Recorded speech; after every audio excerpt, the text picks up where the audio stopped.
H D. ಕೋಟೆ ತಾಲೂಕಿನ ನಾಗರಹೊಳೆ ರಾಷ್ಟ್ರೀಯ ಉದ್ಯಾನವನ ವ್ಯಾಪ್ತಿಯ ಡಿ.ಬಿ. ಕುಪ್ಪೆ ವಲಯದ ಬಳ್ಳೆಕಾಡಿನ ಒಳಭಾಗದಲ್ಲಿ ಆದಿವಾಸಿ ವ್ಯಕ್ತಿಯೊಬ್ಬರನ್ನು ಹುಲಿ ದಾಳಿ ನಡೆಸಿದೆ. ಹುಲಿ ದಾಳಿಗೊಳಗಾಗಿರುವ ವ್ಯಕ್ತಿಯನ್ನು ಬಳ್ಳೆಹಾಡಿ ನಿವಾಸಿ 18 ವರ್ಷದ ಮಂಜು ಬಿನ್ ಬೆಟ್ಟದ ಹುಲಿ ಅಲಿಯಾಸ್ ಬಿ ಕಾಳ ಎಂದು ಗುರುತಿಸಲಾಗಿದೆ. ಹುಲಿ ದಾಳಿಗೊಳಗಾಗಿರುವ ವ್ಯಕ್ತಿಯ ಶವವನ್ನು ಪಟ್ಟಣದ ಸಾರ್ವಜನಿಕ ಆಸ್ಪತ್ರೆಯ ಶವಾಗಾರದಲ್ಲಿ ಇಡಲಾಗಿದೆ. ಸ್ಥಳಕ್ಕೆ ಹೆಚ್ಚುವರಿ ಪೊಲೀಸ್ ವರಿಷ್ಠಾಧಿಕಾರಿ ನಂದಿನಿ, ಡಿವೈಎಸ್ಪಿ ಮಹೇಶ್, ಉಪನಿರೀಕ್ಷಕ ತಮ್ಮೇಗೌಡ, ತಂಗರಾಜು, ಕಿರಣ್ ಭೇಟಿ ನೀಡಿ ವೀಕ್ಷಣೆ ನಡೆಸಿದ್ದಾರೆ. ಬಳ್ಳೆ ಗ್ರಾಮದಲ್ಲಿ ಮೃತ ವ್ಯಕ್ತಿಯ ಪೋಷಕರು ಹಾಗೂ ಹಾಡಿ ಜನರು ಪ್ರತಿಭಟನೆ ನಡೆಸುತ್ತಿದ್ದಾರೆ. ಇದರಿಂದಾಗಿ ಮೈಸೂರು ಮಾನಂದವಾಡಿ ಹೆದ್ದಾರಿಯಲ್ಲಿ ಸಂಚಾರ ಕೆಲ ಕಾಲ ಅಡಚಣೆ ಉಂಟಾಗಿತ್ತು.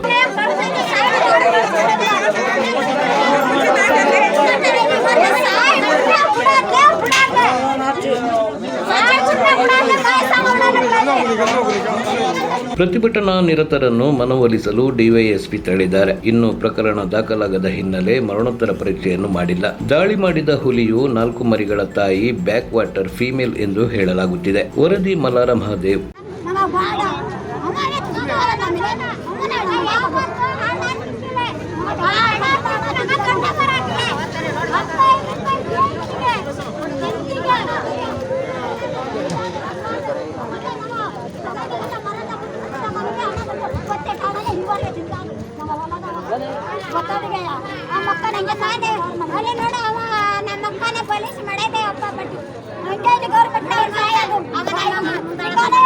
ಗೌರ್ಮೆಂಟ್